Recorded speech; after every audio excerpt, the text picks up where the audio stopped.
अस्सलाम वालेकुम my dear students. तो आज के लेक्चर में हम कवर करेंगे 13B का क्वेश्चन नंबर 7। तो इससे पहले मैंने क्वेश्चन नंबर 6 तक 13B को और उसके साथ ही 13E को कंप्लीट सॉल्व करवा दिया है। आपने चैप्टर 13 का कोई भी क्वेश्चन देखना हो सर्च में लिखेंगे और साथ आप लिखेंगे सर रऊफ़, तो लेक्चर आपको मिल जाएगा, तो आप क्वेश्चन को ईजिली सोल्व कर सकते हैं। तो देखें, जो क्वेश्चन नंबर 7 है इसके अंदर हमने जो शेडेड रीजन है ना, ये वाला और ये वाला, इसका हमने एरिया को क्या करना है, फाइंड करना है। और total trapezium A B C D हमारे पास गिवन है।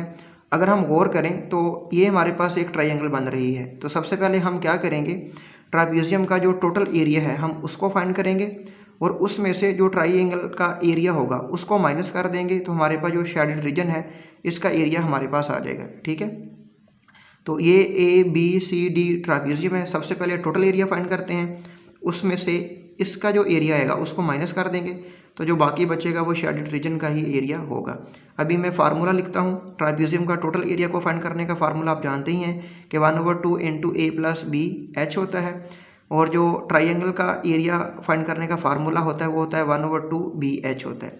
अभी ए की वैल्यू क्या होगी, बी की वैल्यू क्या होगी, एच की वैल्यू क्या होगी और ट्राइंगल की बेस क्या होगी, हाइट क्या होगी, वो मैं फार्मूला लिखता हूँ और आपको समझाता हूँ, तो आपको ईजिली समझ आएगी। ठीक है, तो अभी हम क्वेश्चन को सोल्व करते हैं। अभी देखें स्टूडेंट्स, ये ट्रापेजियम का एरिया फाइंड करने का फार्मूला है 1/2 इंटू ए प्लस बी एच, माइनस ये ट्राइंगल का एरिया को फाइंड करने का फार्मूला है 1/2 इंटू बी एच। ठीक है, टोटल में से हम ट्राइंगल का जो एरिया है, ये टोटल है ना, इसमें से ट्राइंगल का जो एरिया है इसको हम माइनस करते हैं, तो हमारे पास जो शेडेड रीजन है इसका एरिया आ जाएगा। तो अभी सिंपल हम क्या करेंगे, इसके अंदर वैल्यूज़ को पुट करेंगे। अभी देखना ये है कि ए और बी की वैल्यू क्या है, एच की वैल्यू क्या है, बी की वैल्यू क्या है और एच की वैल्यू क्या है। अभी आप गौर करें तो यहाँ पर आ जाएगा जी 1/2 इंटू ए प्लस बी। तो अगर आपने मेरे प्रीवियस जितने भी लेक्चर्स हैं वो सुने हुए हैं तो उनके अंदर मैंने बताया हुआ है कि ट्रापेजियम की जो 2 लाइन्स पैरेलल होती हैं ना, एक ये लाइन पैरेलल है और एक ये है, ये हमारे पास ए और बी कंसीडर होती हैं।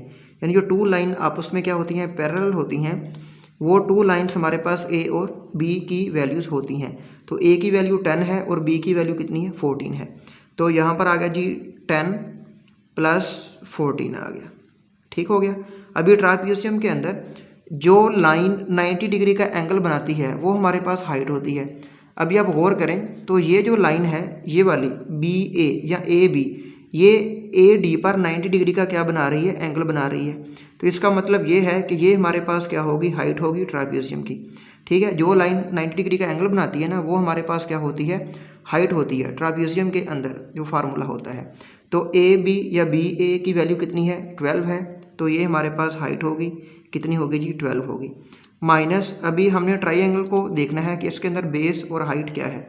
तो यहाँ पर आ गया जी 1/2, ये हमारे पास क्या है, ट्राइंगल है। अभी हम इसको इस तरह, इस डायग्राम को इस तरह देखेंगे। ये जो बी सी है ना, ये हमारे पास क्या है, इसकी बेस है। तो बेस कितनी है, 14 है, तो यहाँ पर हम लिख देंगे जी 14 लिख देंगे। ठीक है, ये बेस होगी। अभी हमने देखना है कि इसकी हाइट कितनी है। हाइट हमारे पास ये होगी, इसकी ये ट्राइंगल है ना, इसकी ये हमारे पास क्या होगी, हाइट होगी।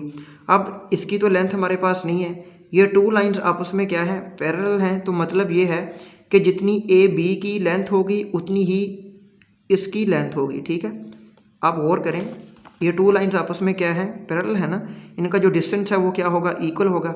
जितना ये डिस्टेंस है उतना ही इधर होगा, उतना ही इधर होगा, उतना ही इधर होगा, उतना ही इधर होगा। तो हम देख सकते हैं कि ये इसकी हाइट है। अगर ये ए बी 12 सेंटीमीटर है तो इसका मतलब ये है कि यहाँ से यहाँ तक जो डिस्टेंस है वो भी कितना होगा, 12 सेंटीमीटर ही होगा। यानी जो ट्रायंगल की जो हमारे पास हाइट है वो भी कितनी होगी, 12 ही होगी। तो हाइट हमारे पास कितनी आ गई जी, 12 होगी। ये आपस में क्या हो रही है जी, मल्टीप्लाई हो रही है। ठीक हो गया। अभी पता चल गया आपको कि ए बी और एच और बी एच की वैल्यू को मैंने कैसे पुट किया। अभी सिंपल इसको हमने कैलकुलेट करना है और आगे इसका आंसर आ जाएगा। देखें यहाँ पर आ गया जी 1/2, इन दोनों को ऐड किया तो मेरे पास आ गया जी 24 मल्टीप्लाई 12, माइनस ये 2 1 सा 2 और 2 7 सा कितना होता है, 14 होता है, और 12 को 7 से मल्टीप्लाई किया तो ये मेरे पास आ जाएगा जी 84 आ जाएगा। ठीक है, 2 1 सा 2, 2 7 सा 14 और 7 को फिर 12 से मल्टीप्लाई किया तो कितना आ गया जी, 84 आ गया। ठीक है, अब सिंपल इसको भी कर लेते हैं, 2 1 सा 2, 2 1 सा 2 और 2 2 सा 4 होता है। अभी 12 को 12 से मल्टीप्लाई करेंगे तो ये आ जाएगा जी 44 आ जाएगा, ठीक है, -84।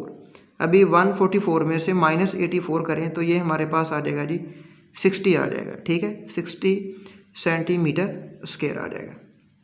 ठीक हो गया स्टूडेंट्स, ये हमारे पास क्या आ गया, अभी जो शेडेड रीजन है ना ये वाला, इसका हमारे पास क्या आ गया है जी, एरिया आ गया है। सबसे पहले आपने क्या करना है, ट्रापीजियम का जो एरिया है उसको फाइंड करना है और ट्राइंगल का एरिया को फाइंड करना है। ट्रापीजियम का जो एरिया है उसमें से ट्राइंगल का जो एरिया है उसको माइनस कर देंगे तो हमारे पास जो शेडेड रीजन है इसका क्या आ जाएगा जी, एरिया आ जाएगा। उम्मीद है कि स्टूडेंट्स आपको क्वेश्चन नंबर 7 की समझ आई होगी। फिर भी इस क्वेश्चन में किसी भी किस्म का कोई भी डाउट हो तो आप मुझे ज़रूर कमेंट्स बॉक्स में पूछ सकते हैं। अपनी दुआओं में याद रखिएगा। अल्लाह हाफिज़।